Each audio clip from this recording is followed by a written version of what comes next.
They thought she was invisible. Just the nanny who wiped noses, packed lunches, and picked toys off marble floors. The rich mother saw her as an inconvenience. The staff saw her as replaceable. Even the child she loved had started copying their tone. But the day the tycoon walked in early, really early, and heard what the rich mother said to her, everything changed.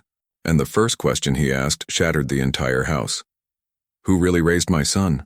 Marisol adjusted the collar of her navy blouse as she stepped into the marble foyer, the cold light from the crystal chandelier bouncing off the polished floor. Her shoes squeaked softly, too softly to matter in a house this large, and still she felt the need to walk on her toes, as if her presence alone made the air too heavy. The mansion was already awake but not alive. It buzzed with a mechanical routine, the stiff, polished one families build when warmth has long been replaced by status. She closed the door behind her. The click echoed. From the second floor, a voice surfaced, sharp, clipped, impatient. "Marisol, you're late." It wasn't true. She was 8 minutes early, like always, but Marisol didn't correct her. The rich mother, Victoria Hawthorne, descended the staircase with the brisk precision of someone who believed any moment of her life not optimized was a personal offense. Her silk robe floated behind her, like a banner of wealth. Marisol clasped her hands in front of her. "Good morning, Mrs. Hawthorne. It would be if you arrived when you were supposed to." Again, Marisol said nothing. She had learned early that truth was unwelcome here unless it lined up neatly with Victoria's worldview. The mansion smelled faintly of grapefruit cleaning spray and expensive florals, a blend that always made Marisol breathe a little shallower, as if she weren't meant to inhale too much of it. "Ethan is in his playroom," Victoria said, glancing at her own reflection in the mirror rather than the woman she was speaking to. "He's been difficult." Marisol nodded. "I'll take care of him. Yes, that's what I pay you for." The words slipped out effortlessly, almost casually, but Marisol still felt the wince bloom beneath her ribs. She was used to it. God knows she was used to it. But familiarity didn't soften sharp edges. She walked down the hallway, past tall white walls adorned with modern art she'd never understand, even if someone explained it to her. She reached the playroom door and paused. Children usually wake houses. This one felt like it had swallowed Ethan whole. The playroom was spotless, unnervingly so. Blocks arranged by color, books in alphabetical order, a tablet perfectly centered on the miniature table, and there he was, 4-year-old Ethan, sitting stiffly in his tiny chair, swinging his legs not with joy, but with anxious energy. His eyes lifted the moment she entered. Marisol, her heart warmed a little. His voice was small, edged with relief. "Good morning, sweetheart," she said softly, kneeling beside him.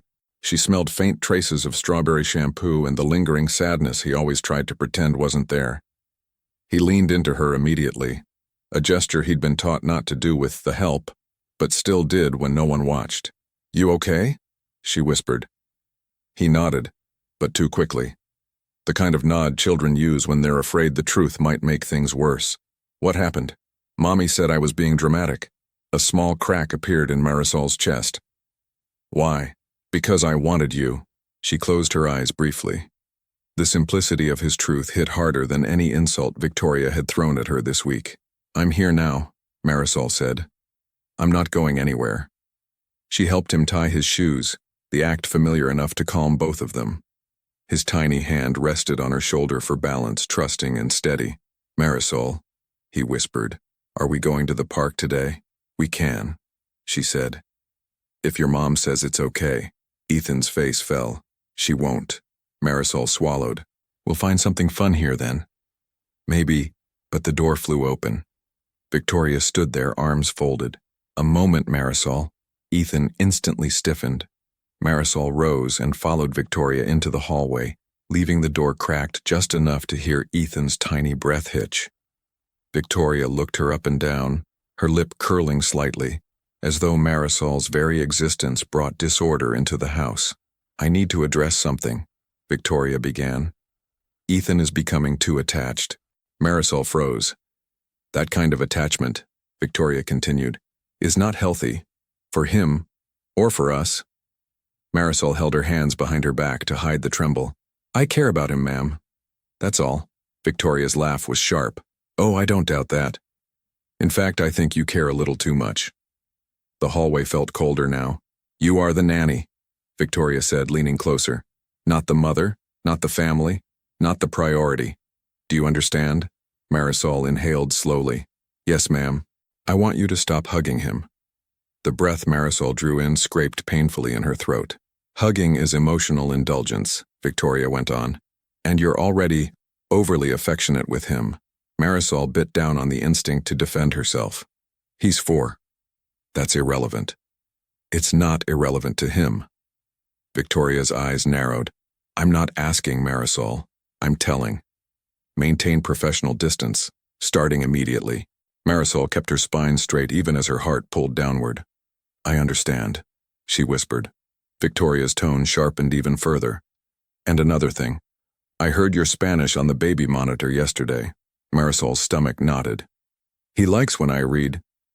He's learning proper speech, Victoria snapped. He doesn't need linguistic confusion. Marisol blinked, the words hitting deeper than she expected. She bit the inside of her cheek, fighting the sting behind her eyes. Yes, ma'am, she said again. Satisfied, Victoria waved her off. Now go entertain him quietly. Marisol walked back toward the playroom, holding her breath until she reached the door. But before she entered, she glanced at her reflection in the hall mirror. Her ponytail looked flattened, her blouse wrinkled slightly from carrying Ethan earlier. But what caught her attention was the look in her own eyes. A tired dignity, bruised but still present. She exhaled and stepped in. Ethan looked up immediately. Are we in trouble? He whispered. No, sweetheart, she said, forcing a smile. We're okay. He didn't believe her. Children always know when a storm is forming. Marisol guided him to the rug. Let's draw. Ethan grabbed the crayons eagerly, but after a few minutes he paused, looked at her and whispered, You don't look happy. She swallowed hard. I'm always happy when I'm with you. But Mommy said. Before he could finish, a distant voice boomed from the foyer. Victoria? Marisol froze. Ethan gasped. Daddy's home early. A shift in the air followed. Every time the father arrived unexpectedly, the house reacted like a pond disturbed by a stone. Footsteps, hushed voices, tension fluttering in the walls. Marisol's pulse quickened. She had worked here long enough to know the father rarely intervened in anything that wasn't business. He was polite, distant, and always traveling. She hadn't spoken a full sentence to him in months. She stood, smoothing the front of her blouse. Stay here, okay? She told Ethan. He nodded. Marisol stepped into the hallway just in time to hear Victoria's voice. Sharp, defensive, clashing with her husband's deeper, calmer tone. I heard what you said to her, the Tycoon said. Marisol stopped breathing. He had heard? From her vantage point, she could see only the edge of the foyer. His tall silhouette, Victoria's rigid frame. I don't know what you think you heard, Victoria snapped. I heard enough. Marisol's pulse hammered against her ribs. His voice wasn't angry. It was worse. It was disappointed. I heard every word, he said, and I have only one question. Victoria straightened. Yes? The Tycoon stepped farther into view. Salt and pepper hair, tailored coat still dusted with cold morning air, eyes sharp, but not unkind. Who? He asked quietly but unmistakably. Really raised my son? The silence afterward was electric. And Marisol knew instantly this house would not be the same after today. The moment the question left his lips, the house seemed to inhale and forget how to exhale. Victoria stood frozen beneath the chandelier, her silk robe shimmering like a threatened serpent. The Tycoon, Alexander Hawthorne, didn't raise his voice, didn't posture, didn't move with anger. He simply existed in a way that rewrote the gravity of the foyer. Marisol, still half hidden behind the hallway arch, felt the world tilt around the edges. Ethan, sensing something strange beyond the playroom door, peeked out. His eyes were too big for his small face, and his gaze bounced between his parents like he was watching a storm form, one he'd already learned to brace against. Marisol lifted a hand gently, signaling him to stay put. He ducked back inside, though a sliver of his hair still showed as if he needed proof she hadn't disappeared. Alexander stepped closer to his wife. Not threatening, just deliberate. I asked you a question, Victoria. She folded her arms tightly, but the movement lacked its usual precision. This is absurd. You're taking the nanny's side now? This isn't about sides, he said, voice controlled, quiet, but hard-edged. It's about truth. Marisol's breath thinned. She had never seen him like this. He was always composed, always half a world away mentally even when present. Yet now his posture was anchored, his stance protective without theatrics, his presence cutting through the mansion's chill like sunlight through fog. Victoria scoffed. Truth? The truth is she's overstepping. Ethan is too attached. It's unhealthy. Alexander's jaw tightened, the only visible crack in his calm. Unhealthy because he feels loved? Victoria blinked, momentarily destabilized. Don't twist this. She's an employee. And? He asked, eyes narrowing just slightly. Since when does employment prevent someone from caring for a child? Or from being kind? Victoria's lip curled. Kindness isn't the issue. It seems exactly the issue. His voice dropped lower, weightier. I heard everything, Victoria. Every word you said to her about her place, her language, her affection. And I'm asking you again, who really raised our son? Victoria finally noticed Marisol standing behind the archway. Her eyes sharpened. You shouldn't be eavesdropping. Marisol froze. Shame flashed in her chest even though she hadn't moved a muscle except to exist in the wrong place at the wrong time. She wasn't eavesdropping, Alexander said instantly, turning to look directly at Marisol for the first time that morning. The sudden contact stole the ground beneath her feet. His eyes were sharper up close, gray with something storm-like beneath the surface. I asked her to come here. Marisol's pulse jumped. No, he hadn't. But he said it so smoothly that Victoria faltered. You what? Victoria demanded. She works in this home, he replied. She deserves to hear what's being said about her. Victoria's face darkened. You're undermining me in front of staff. Alexander didn't react. His silence was its own verdict. Marisol felt like she was taking up too much oxygen. Sir, she said gently, I can step out if you prefer. He shook his head once. Stay. His tone, not cold, not commanding, held something she couldn't decipher. Respect? Recognition? Or simply the weight of someone who finally saw more than a uniform and scheduling notes on a fridge calendar. Victoria crossed the foyer, heels clicking like tiny explosions. She positioned herself directly in front of Marisol, eyes gleaming with restrained fury. Let me be perfectly clear, Victoria hissed. Your job is to follow my rules, not to bond, not to mother, and certainly not to challenge me. Marisol kept her gaze lowered. You exist here because I hired you. She leaned closer, every word sharpened like cut glass. Don't forget that. Alexander stepped forward before Marisol could respond. Enough. Victoria spun toward him. Are you siding with her over your own wife? I'm siding with our son, he said simply. The sentence landed like a crack in marble. Quiet, but devastating. Victoria's throat bobbed with outrage. He's 4. He copies everyone. If he's clingy, it's because she allows it. Marisol swallowed hard, keeping her hands clasped behind her back to keep them steady. Clingy? Alexander repeated. He cried for 10 minutes yesterday when she left. I heard the recording. Victoria's face drained of color. Why were you listening to baby monitor recordings? I wasn't, he said.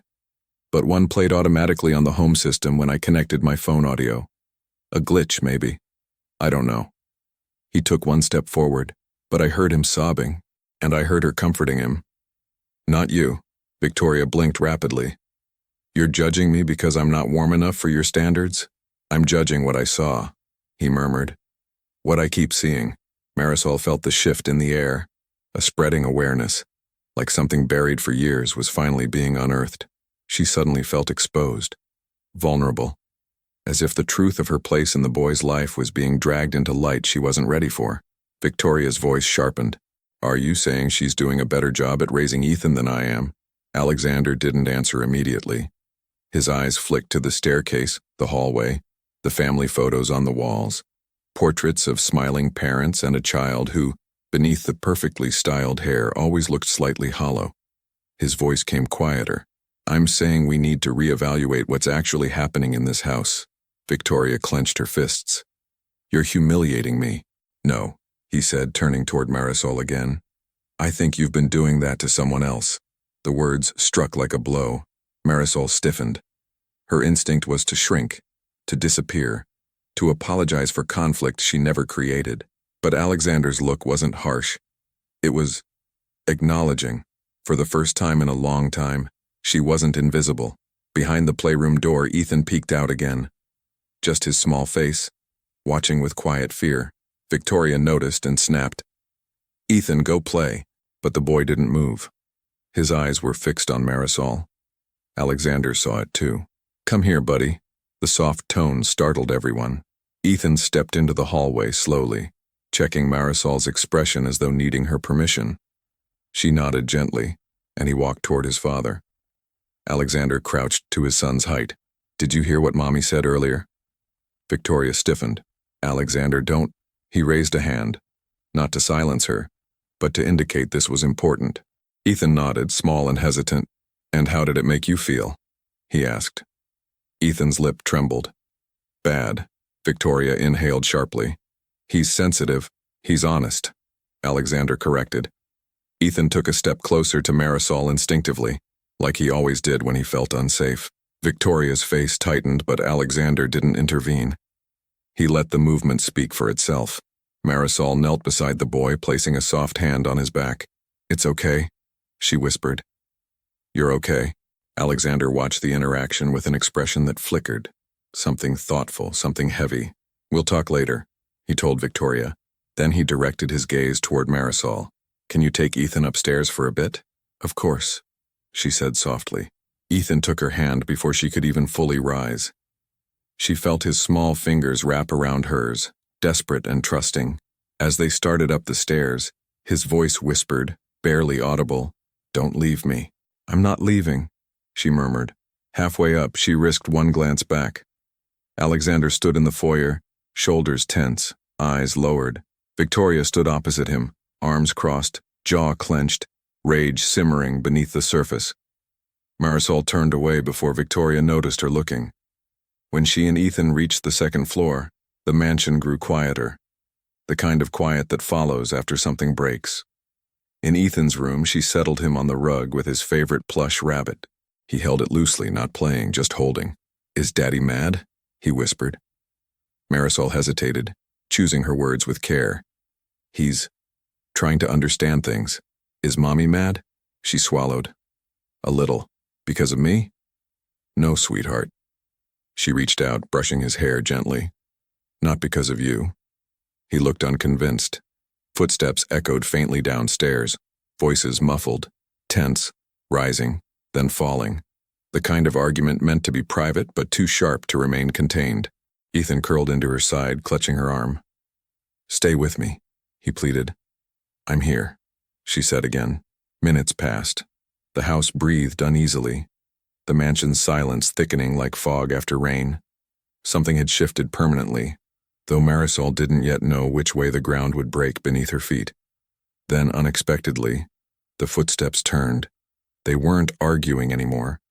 One set of steps ascended the stairs with purpose, not Victoria's light, brittle walk. The heavier, controlled cadence of Alexander. Marisol stiffened. He was coming up. And he wasn't stopping at the master suite. He was headed straight for Ethan's room. The doorknob turned, and when the door opened, the look in his eyes told Marisol that whatever conversation had occurred downstairs had changed more than just the morning. It had changed everything. The door opened slowly, as if Alexander feared the sound might fracture something already fragile in the room. Marisol rose halfway from the rug, her hand still resting on Ethan's back. Alexander stood there framed by the soft hallway light, his coat now removed, his shoulders tight beneath a crisp shirt that bore faint creases from travel. But it was his expression that made Marisol's breath catch. Not anger, not coldness, but an unsettling mixture of exhaustion, realization, and a flicker of something like shame. Ethan sat up straighter when he saw his father. The boy's eyes brightened instinctively, then dimmed with the memory of the tension downstairs. He clutched his plush rabbit to his chest and waited. Small, silent, uncertain, Alexander stepped inside and closed the door behind him. Not fully, but enough to create an intimate pocket of quiet. His voice, when it emerged, was softer than Marisol had ever heard it. "Are you okay, buddy?" Ethan nodded without conviction. Marisol could feel the little tremor in his spine under her hand. Alexander seemed to notice too.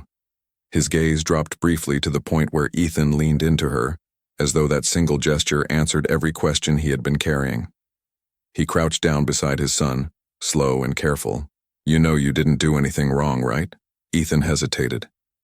"Mommy's mad. She's upset about something else," Alexander said gently. Then he glanced briefly at Marisol, acknowledging the lie they both heard but choosing it anyway for Ethan's sake. The boy swallowed. "Are you mad?" Alexander shook his head. "No, buddy, not at you." Relief fluttered through Ethan's shoulders and he leaned closer, toward Marisol, not toward his father. Alexander didn't miss it. His breath tightened almost imperceptibly, the smallest hitch in composure, and Marisol saw it, the realization dawning in him like a sunrise he wasn't prepared for, that she was the safe place, that she always had been. He placed a hand on his son's arm, gentle but unsure. "Can I talk to Marisol for a moment?" Ethan froze, eyes widening with the panic only separation brings to tender children. Marisol stroked his back lightly. "I'll be right here," she said softly. "I'm not leaving." Alexander stood and nodded toward the hallway. Marisol rose, smoothing her blouse, forcing her heartbeat to cooperate as she stepped toward him. Ethan's small voice followed her. "Promise?" She turned back and smiled. "Promise." When she joined Alexander in the hall, he waited until the door clicked gently behind her. The tension of the earlier confrontation still clung to him like static, but there was something else too. A heaviness, an internal recalibration, as if the morning had reshaped the architecture of his thoughts. "I'm sorry you were dragged into that," he said quietly. Marisol blinked, startled. "You don't owe me an apology, sir." His jaw flexed slightly. "I think I do." The hallway light carved sharper angles across his face than downstairs, revealing the fatigue beneath the tailored surface. He rubbed a hand over the back of his neck, exhaling. "I've been gone too much, I know that." It wasn't the kind of confession she expected. Marisol stayed still, respectful, though her pulse kicked up. "I thought," he continued, "that if I provided enough stability, resources, structure, then everything else would fall into place." Marisol's brows drew together.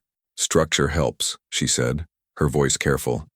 "But children don't remember structure as much as they remember who held them when they cried." His eyes lifted to hers. The impact of the sentence registered in his expression. A subtle but powerful shift. "And you hold him," he murmured. "I'm with him," she clarified softly.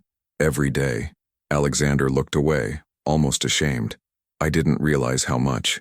There was a silence. Thick but not uncomfortable, more like two people acknowledging the weight of a truth neither had meant to leave unspoken for so long. "Victoria," he began, but the sentence collapsed. He shook his head. "This morning wasn't the first time, was it?" Marisol hesitated just a second too long. His voice hardened, not with anger toward her, but with realization. "How long has she been speaking to you like that?"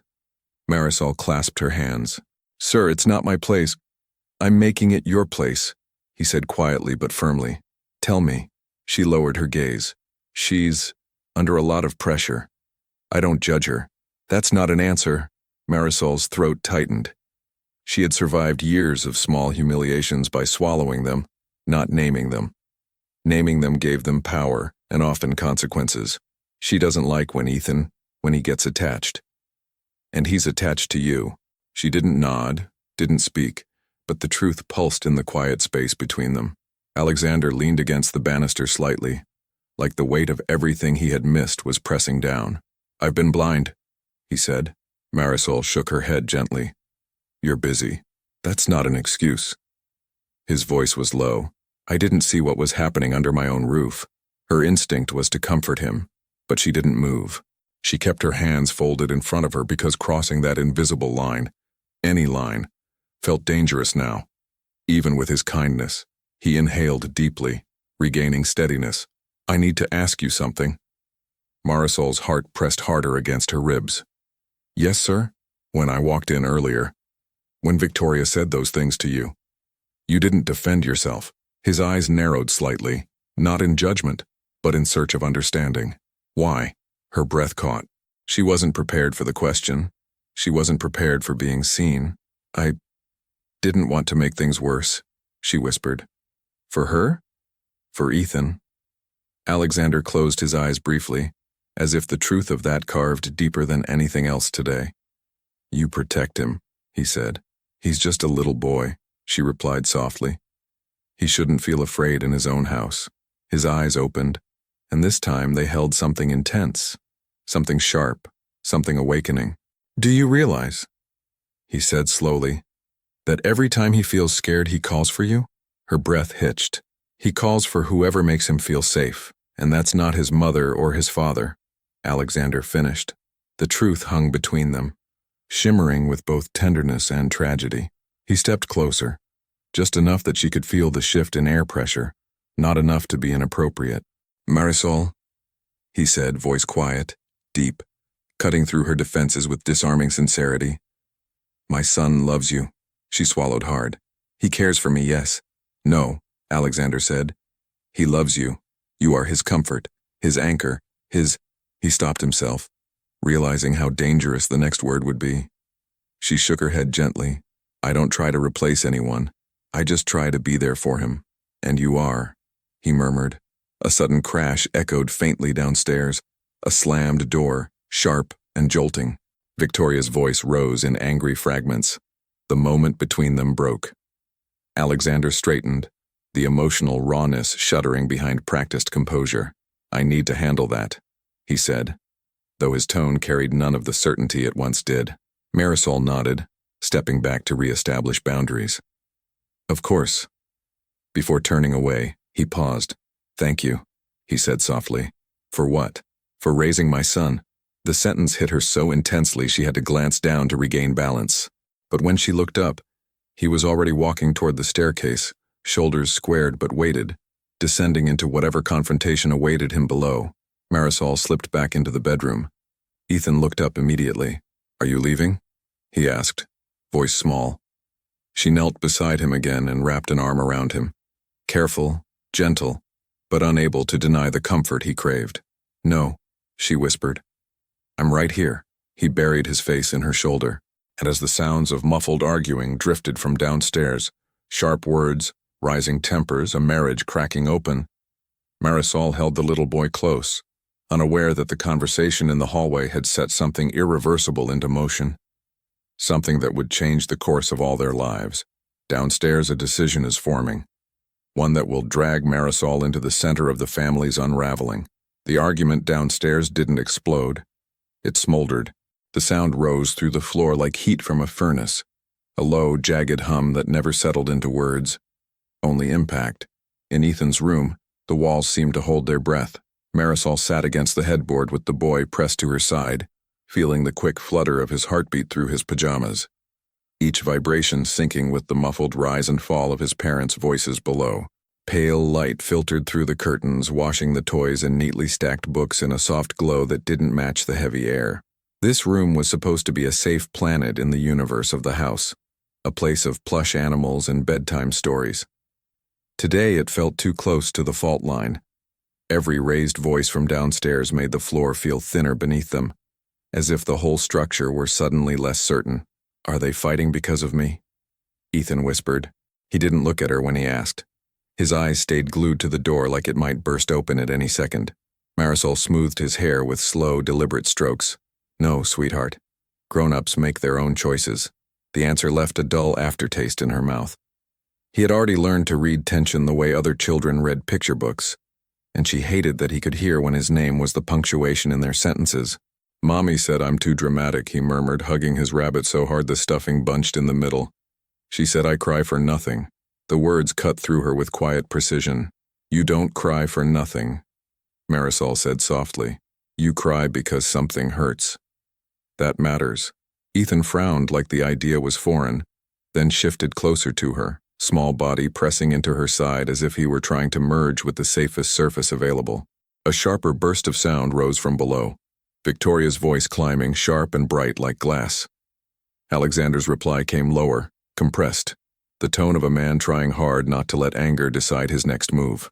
The carpet under Marisol's knees felt less soft now, as though the house itself had braced, waiting for something to crack.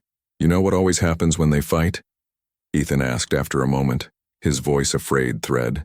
"What happens?" she asked. Even though she was afraid, she already knew. "I have to be extra quiet," he said. "If I make noise, they get madder." He said it calmly, like explaining a rule about crossing the street. It landed in her chest like a slow break, instead of a sudden one. A door slammed downstairs. The vibration traveled up through the walls and into the headboard, rattling a picture frame just enough to tilt it. Ethan flinched so violently the rabbit slipped from his hands. Marisol caught it before it hit the floor and tucked it back into his arms. "You're okay," she whispered, though her own pulse had stumbled.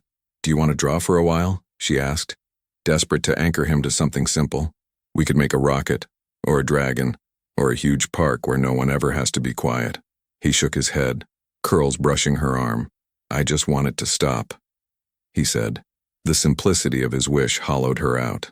She wished the same, but she knew adult storms didn't stop just because children closed their eyes. The voices below dropped suddenly, not easing but condensing, like clouds thickening before lightning. Now she could separate tones. Alexander's calm pressed into something harder, Victoria's words spinning with a sharper edge. The staircase carried one sentence cleanly, slicing its way up to the second floor. "We are not firing her." The words climbed step by step and lodged in Marisol's throat. Firing. For a second, everything inside her went light and dizzy. She thought of Rent, of the small room in Queens pinned with Ethan's crayon drawings, of her mother's prescriptions waiting on pharmacy counters in another neighborhood. Her whole life was a balancing act performed on thin lines of routine. Suddenly, one angry decision downstairs felt strong enough to cut every wire at once. For years she had told herself that if she kept her head down, the work would be enough, that being reliable and quiet would keep her job. She thought of early trains in winter, of empanadas wrapped in foil between shifts, of counting cash at a tiny kitchen table to send home. All of that effort had always felt precarious, but never as precarious as in this moment, when one decision downstairs could erase her sacrifices. "She's overstepping," Victoria's voice snapped. "You undermined me in front of staff. She'll think she has leverage now." The word staff slid out of her mouth like something sour. "She has responsibility," Alexander replied. "That's different." A pause followed, weighty enough that even the walls seemed to listen. "And I didn't undermine you. You did that when you spoke to her like she was beneath you in the place she earns her living." Marisol pressed her palm flat against the wall beside her, as if she could steady the whole house with one hand. She had never wanted to stand in the middle of their marriage. Invisibility, while painful, had at least been safe. Now her name was stitched directly into their argument, and there was no polite way to unpick it. "This is my house," Victoria said, each word brittle. "My rules. I won't have a nanny making my child dependent on her." "He's already dependent," Alexander said, quieter but more dangerous. "You heard his voice when she walked in this morning. You saw how he clung to her when he was scared. That didn't start today." Silence followed, a thick, stubborn silence that seemed to stretch up the stairwell. Ethan's words replayed in her head. "I have to be extra quiet." She glanced back at his door. Through the slim opening she saw his small shape on the bed, rabbit in his lap, eyes locked on the slice of hallway where her shadow fell. She lifted her hand in a tiny wave. His shoulders dropped a fraction, enough for her to see that for him, her shadow alone was proof she was still there. "So what then?" Victoria demanded. "You want the help involved in our parenting decisions now? You want her at the table with us too?" Sarcasm wrapped around the questions like barbed wire. "I want reality at the table," Alexander answered. "And reality is that she spends more waking hours with our son than either of us. Pretending she's irrelevant doesn't make it true." The honesty of it hit harder than any insult. Marisol had always known it privately, in the quiet moments of scraped knees and whispered secrets, but hearing it spoken aloud felt like an X-ray of a bond she'd never claimed in words. It was as if some small, fragile thread between her and Ethan had been yanked into the brightest light in the house and laid out for inspection under crystal and glass. "If you're so convinced she belongs in the middle of this," Victoria said, her voice turning icier, Then bring her into it. Let's see how brave she is when it isn't happening behind her back. Footsteps clicked across marble. The sound grew louder, moving toward the base of the stairs. For a breath, instinct screamed at Marisol to slip back into Ethan's room, to close the door and fold herself into the small, safe world of plastic blocks and bedtime stories. But another instinct rose up behind it. The one that had kept her spine straight when Victoria ordered her to stop hugging a child who was shaking in her arms. Her legs felt weightless and heavy at the same time, as if her body couldn't decide whether to run or root itself deeper into the polished floor. She could smell lemon oil rising from the banister, the ghost of Victoria's perfume lingering in the air, the cooler trace of Alexander's cologne drifting upward as he drew nearer. For a second she remembered the first day she'd walked into this house. Nervous, hopeful, certain she would remain invisible. She hadn't realized invisibility could be taken away the moment it began to cost someone else too much. She stayed where she was, halfway down the corridor, heart pounding hard enough to echo in her ears. The first glint of silk appeared at the bottom of the stairs. Victoria's robe immaculate even in fury. Behind her, Alexander's darker figure followed, shoulders squared, face set in a resolve Marisol couldn't read from that distance. Together they started to climb, and both of them lifted their eyes at once. "Perfect," Victoria said when her gaze landed on Marisol. Her smile was precise and empty. "There you are," and in that suspended second, with one hawthorn fueled by wounded pride and the other by something heavier and quieter, Marisol understood that the decision forged downstairs wasn't going to stay in whispers anymore. It was about to be spoken in plain language, with her standing directly in its path. Victoria reached the top of the stairs with the slow, methodical stride of someone preparing to deliver a sentence, not start a conversation. Her silk robe trailed behind her like a plume of expensive smoke. Her expression sharpened to a blade. Alexander followed, a steadier force behind her, though the tension in his jaw betrayed how tightly he was holding himself together. Marisol stood frozen in the corridor, her hands clasped in front of her like a child about to be scolded.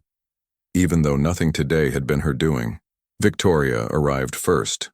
She stopped only inches from Marisol, close enough that the citrus fragrance of her perfume cut through the hallway's stillness. "Since my husband insists on transparency," she said, her voice a smooth weapon. "Let's speak clearly." Marisol lowered her eyes automatically, not out of obedience but self-preservation. Victoria always mistook that small gesture for submission. Today it merely kept Marisol from drowning in the heat of the woman's glare. "You are making things complicated," Victoria said. "My son cries for you, clings to you. That is inappropriate." Alexander stepped closer at that. "It's not inappropriate, it's human." Victoria snapped her head toward him. "You are confusing affection with attachment, Alex." "No." His voice cut through the air like a clean line. "You are confusing control with parenting." The sentence landed between them, heavy and impossible to ignore. Victoria's breath hitched, but she recovered quickly. Her smile turned brittle. "So this is my punishment for not coddling him? For expecting our son to grow up with discipline?" Marisol stayed still, the air around her thickening as if soaked in gasoline. No matter what she said, no matter how soft her voice or careful her words, she would be pulled deeper into a conflict she never asked for. Her silence felt safer, even though it made her skin burn with the need to speak. Victoria tightened her grip on the banister. "You have become a problem," she told Marisol. Alexander stepped forward. "She is not the problem, Victoria." "Then what is?" Victoria demanded. "Because if our child refuses to go to school without her, if he throws tantrums when I try to dress him, if he cries every night, tell me what exactly is the issue." Marisol wanted to disappear into the wallpaper. Ethan's small fears, his clinginess, his sadness, none of that had been rebellion. It had been need. A little boy's need for consistency, tenderness, safety. But saying that out loud would ignite a different kind of fire. Alexander exhaled slowly. "The issue," he said, "is what our son feels in this house when she isn't here." Victoria scoffed.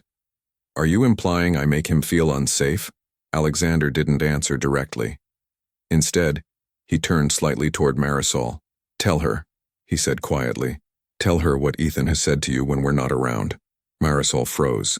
This was a line she had never crossed, not in 2 years, Not even when Ethan whispered into her shoulder that he didn't want to be left alone with his mother, or that he hated when she called him dramatic, or that he wished Daddy came home sooner. She had protected those whispers the way one protects fireflies. Cupped hands, gentle light, no harm. Marisol's throat tightened. Sir, I don't think. You heard him, Alexander insisted, eyes locked onto hers. Tell her the truth.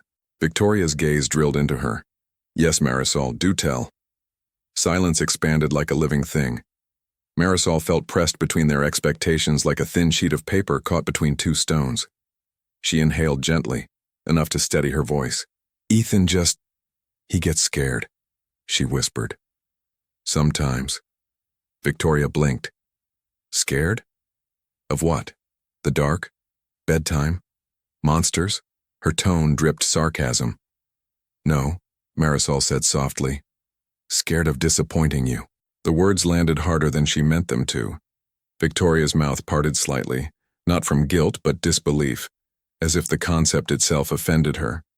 He's 4, Victoria said sharply. Children misunderstand tone all the time. This isn't misunderstanding, Marisol murmured.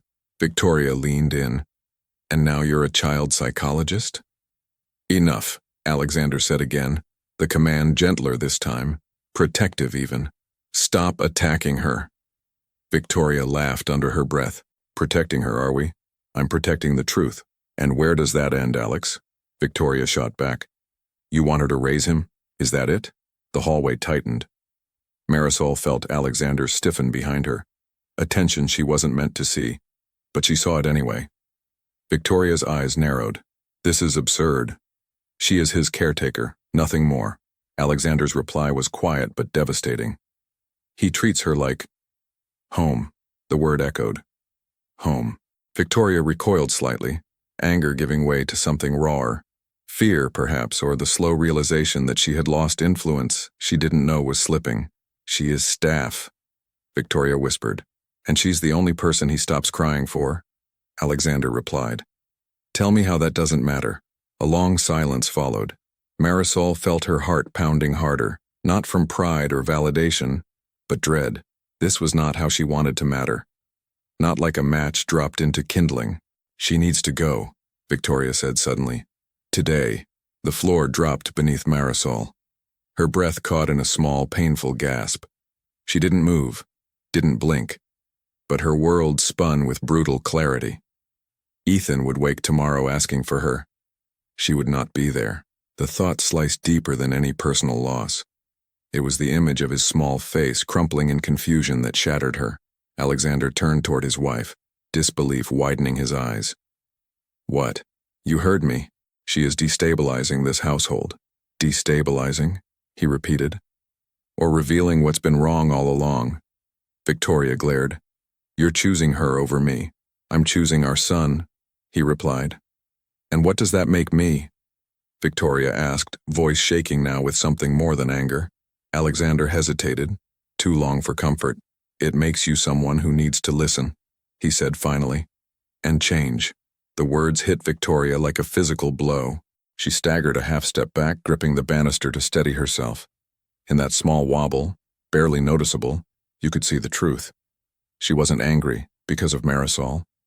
She was angry because she was losing control of a story she had authored alone for years. Her next words came out fractured. If she stays, I leave. The sentence sucked all the air out of the hallway. Marisol felt her pulse stop mid-beat. Ethan's voice echoed faintly from his bedroom, a small humming sound, oblivious to the bomb detonating outside his door.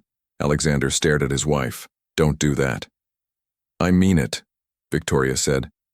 It's her or me. Marisol braced herself for the answer. She already knew what it would be. No man would choose a nanny over his wife. No father would pick an employee over the mother of his child. Her fate was sealed with the slam of a sentence she hadn't spoken. She lowered her eyes. I'll gather my things, she whispered. No, Alexander said immediately. Victoria's eyes flared. Excuse me? She's not leaving. She is. Victoria's voice trembled. Or I am. You decide. Alexander inhaled deeply, a slow, controlled breath that didn't calm him so much as carve his decision into stone. When he spoke, his voice was low and filled with a sadness that settled heavily in the hallway. Then you should pack a bag. The silence afterward was unreal. The world narrowed to 3 people in a corridor too small for the truth inside it. Marisol's breath hitched. She stared at Alexander, stunned, not proud, not relieved, just stunned that he had spoken a sentence that split open the foundation of his marriage. Victoria didn't speak. She didn't scream. Her face simply shattered in a quiet, devastating way, as if someone had tapped a crack in porcelain that had been there for years. "You're making a mistake," she whispered hollowly.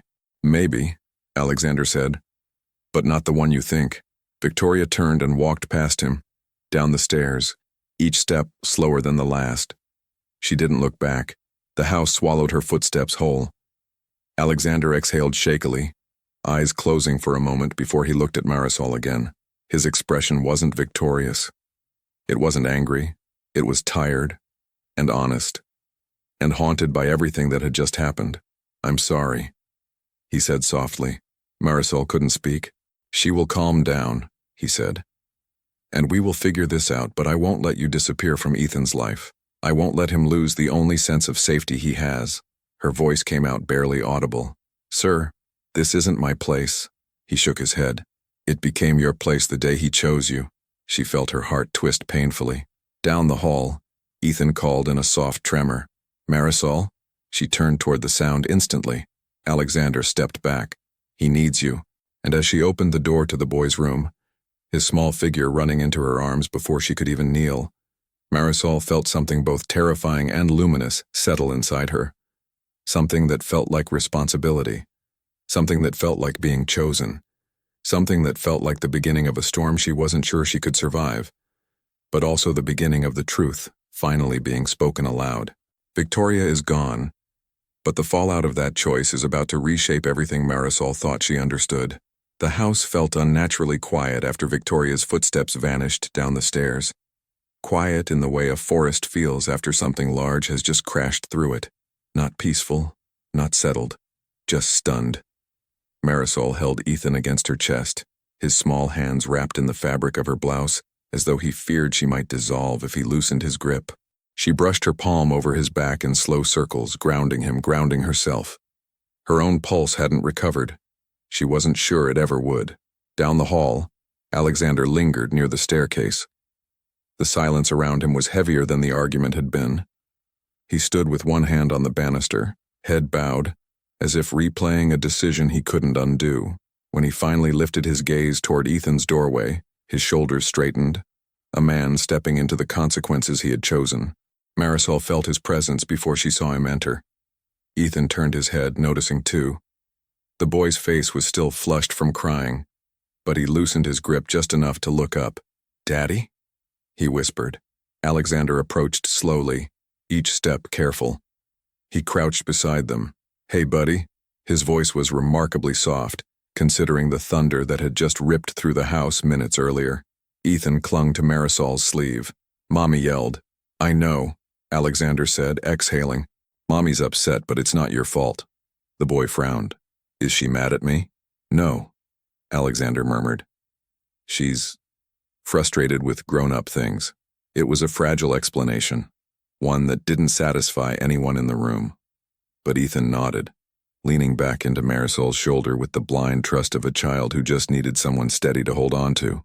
Marisol adjusted her grip, keeping him close without tightening. She didn't want to appear as if she were inserting herself too deeply, even though the boy's shaking breaths made that line impossible to avoid. Alexander's eyes followed the movement of her hand as it smoothed a curl behind Ethan's ear. Something tightened in his face. A quiet ache, a realization, or maybe just the weight of having witnessed this tenderness every day without fully seeing its meaning. "Ethan," Alexander said gently, "I need to talk to Marisol for a moment." The boy's fingers instantly curled around her wrist. "Don't go," he whispered, shaking his head. "I won't go far," she said softly. "I'll be right here." He hesitated, eyes filling again. Then he buried his face in his rabbit and nodded, though the movement was small and trembling. Alexander gestured toward the hallway. Marisol followed him out, closing the door halfway so Ethan could still see the sliver of her shadow beneath the frame. Even through the gap, she could hear his unsteady breathing. Alexander stopped near the staircase, bracing one hand against the wall as if the structure of the house itself had shifted under his feet. His voice, when it came, was hoarse from everything he had held back downstairs. "I shouldn't have let that happen," he said. "Any of it." Marisol folded her hands. "Sir, none of this was your fault." His expression tightened. "Maybe not the cause.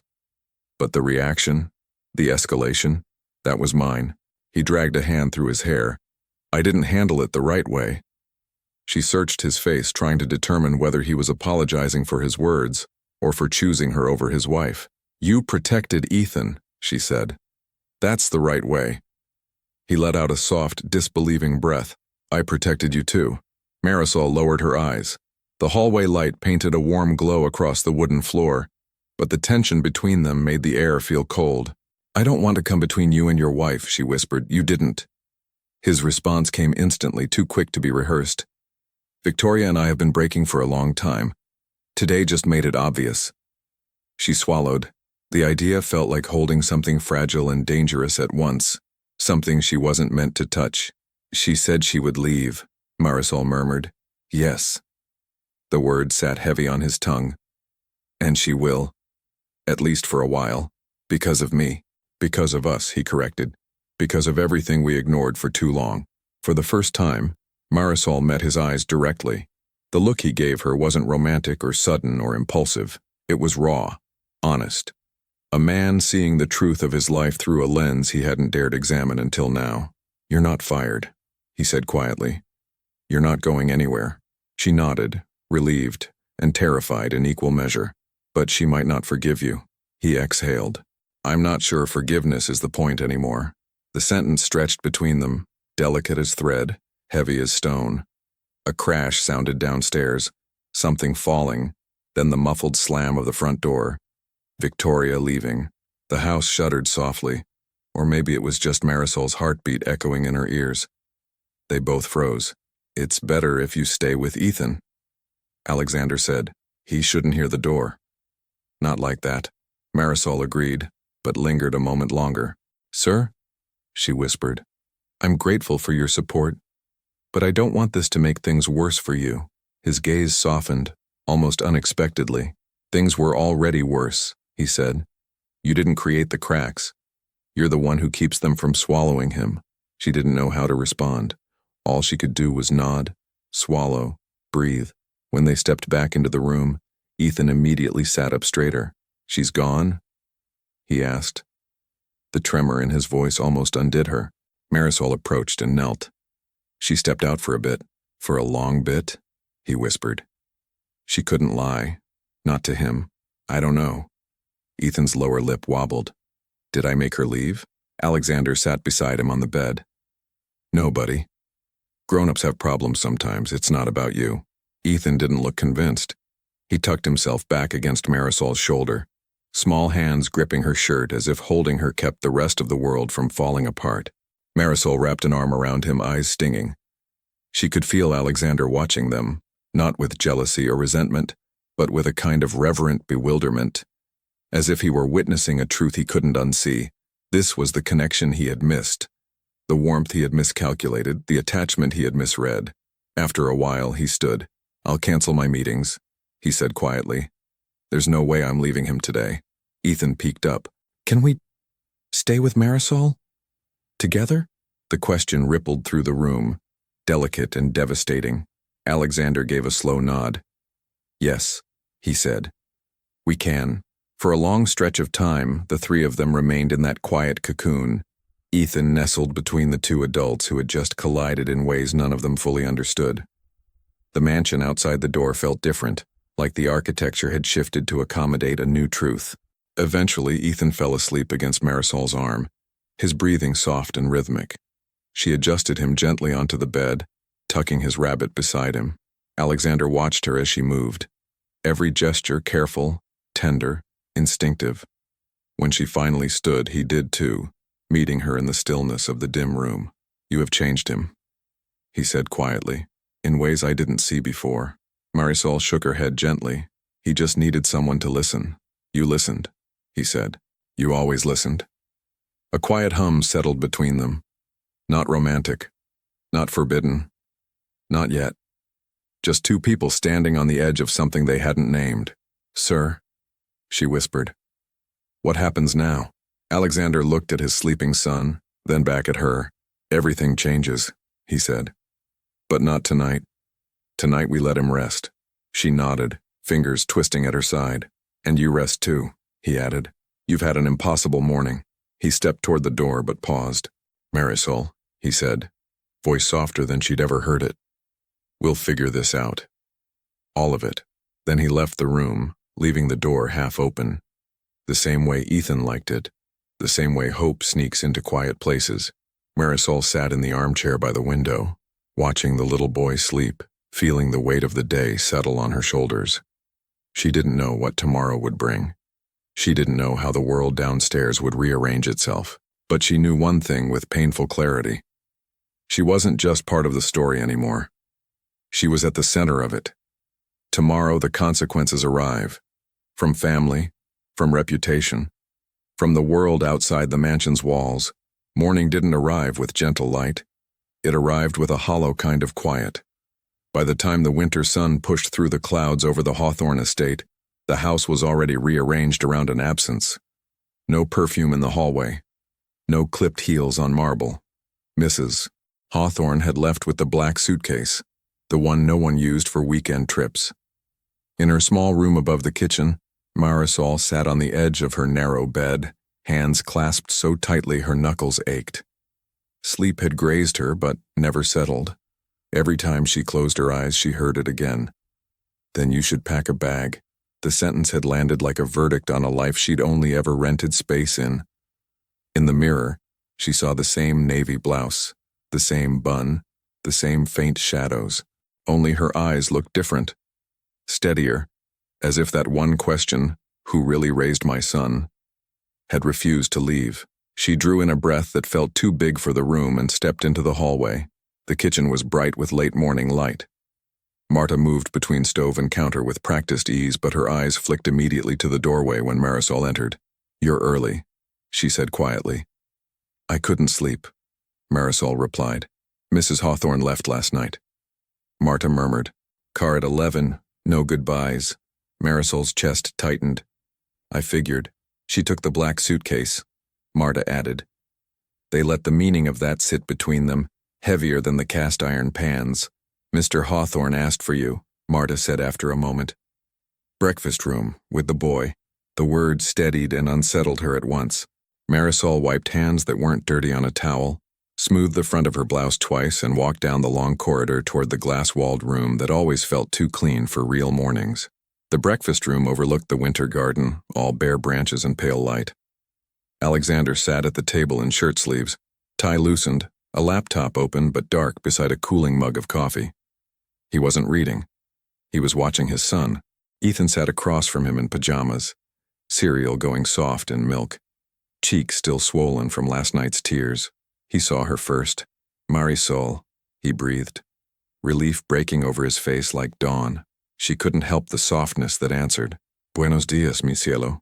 The Spanish slipped out before she could stop it. Yesterday, it had been called confusion. Today, no one flinched. Something in Alexander's shoulders even seemed to drop, as if he had been waiting for that sound without knowing it. Ethan slid off his chair and ran to her. She bent to catch him, his arms locking around her neck in a hug that would have been corrected once. Now, no one moved to separate them. "You stayed," he whispered into her collar. "I told you I would," she murmured back. When she straightened, Alexander was on his feet. For a heartbeat, the room narrowed to the two of them, and the boy between. "Good morning," he said, voice low. "Good morning, sir." He gestured to the chair beside Ethan's. "Will you sit with us?" There was no command in it, only invitation. And beneath that, something like apology. She sat. Ethan dragged his bowl closer to her, as if proximity alone might sweeten everything. Alexander closed the laptop with a soft click. "I spoke with Victoria's lawyer this morning," he said. The words thinned the air. Marisol's hand stilled on Ethan's shoulder. "I don't want you wondering where you stand," he continued. "Whatever happens between me and Victoria, your position with Ethan is not up for debate. With respect, Marisol said quietly. In a house like this, nothing is really separate. A corner of his mouth twitched. Not amusement, exactly, but recognition. You're right, he said. But I can try to keep some things from hitting you first. Ethan's gaze bounced between them. Are you getting divorced? He asked, the word heavy and clumsy in his small mouth. Alexander let out a slow breath. That's something Mommy and I have to figure out, he answered. But no matter what happens, you will be loved. That doesn't change. Ethan chewed his lip. Is Marisol going to leave? No, Alexander said, with a conviction that surprised even him. Not if she doesn't want to. The boy turned immediately. You don't want to, right? The question settled on her chest like a hand. She looked at Ethan's hopeful face, at Alexander's searching one. This was more than a paycheck. It had been for a long time. I don't want to leave you, she said. Her voice didn't shake. Ethan sagged with relief and slid his small hand over hers on the table, anchoring her as much as the other way around. There will be talk, Alexander went on after a moment. From my family, from hers, from other parents at school. They'll all have versions of this story that suit them. I know how they'll see me, Marisol said. She could already hear it. The nanny who got too close, the Latina who broke the marriage, the help who forgot her place. How do you see yourself? He asked. The question caught her off guard. No one here had ever been interested in her perspective, only in her reliability. I see someone who came here to work, she answered slowly. To send money home. To take care of a child who needed gentleness. His gaze softened. You didn't start this, he said, but you've been the only one consistently on his side. She blinked the burn from her eyes. In front of Ethan, she refused to cry. After breakfast, Alexander said, glancing briefly at his son. I'd like you to come to my office. There are some things we should formalize. Protections. For you. For him. The word protections landed warm and unfamiliar. She had never had that kind of safety written down before. Just promises, easily erased. Okay, she whispered. Breakfast passed in small, careful motions. Cereal, toast, a second cup of coffee. For the first time since she'd started here, the table felt less like a stage and more like a place where something real might exist.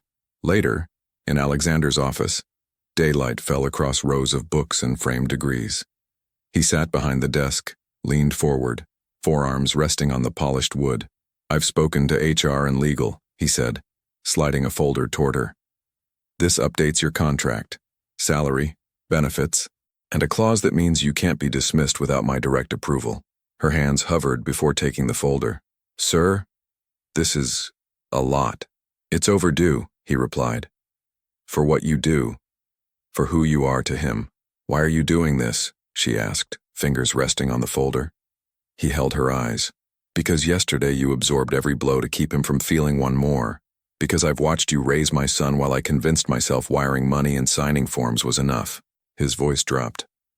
Because when I asked that question, who really raised my son, the answer shamed me. And I'd rather let it change me than pretend I didn't hear it. Her vision blurred for a second before she forced it to clear. I don't know what happens with Victoria, he said. There will be lawyers, gossip. But whatever storms come, your place here is not a bargaining chip. Not for her, not for my family. She opened the folder, skimmed the terms, then signed. When she stepped out into the hallway, Ethan was waiting on the bench, knees drawn up, rabbit dangling from one hand. Did you say yes? He asked before she could speak. Yes to what? She said, though she already knew. To staying. His voice wobbled on the last word. She let herself smile fully now. Yes, she said. I said yes. He threw himself into her arms with such force she had to take a step back. His heart thudded against her sternum. His rabbit's ear smacked her chin. She laughed, the sound small and shocked and genuine. From the office doorway, Alexander watched. Not as a distant employer. As a father, witnessing the answer to the question that had cracked his house open. Who really raised my son? The evidence was there in front of him. In the way Ethan clung to her, in the way her arms closed around him without hesitation, in the way his breathing smoothed out just from the feel of her chin resting on his hair. Not instead of him, not against him, but with him. That night, the house was quieter than it had been in years. In Ethan's room, a new pattern began. Alexander sat at the edge of the bed with a picture book in his hands, stumbling through character voices that made his son giggle. Marisol leaned against the doorframe, arms folded loosely, watching them with a softness that hurt and healed at the same time. When the story ended and the light clicked off, Ethan reached one hand out in the dark, fingers brushing the space where she usually sat. She crossed the room without thinking and let her fingertips rest lightly against his. His hand closed around hers, even half asleep. In the hallway, Alexander paused at the threshold, silhouette framed by the faint glow from the nightlight. Their eyes met over the small sleeping shape between them. "Thank you," his look said. "You're welcome," hers answered. And in that quiet, in a house that had spent years pretending at warmth and was only now slowly learning to build it for real, the question that had shattered everything finally settled into an answer. She hadn't meant to be the one who really raised his son, but now for the first time she wasn't raising him alone.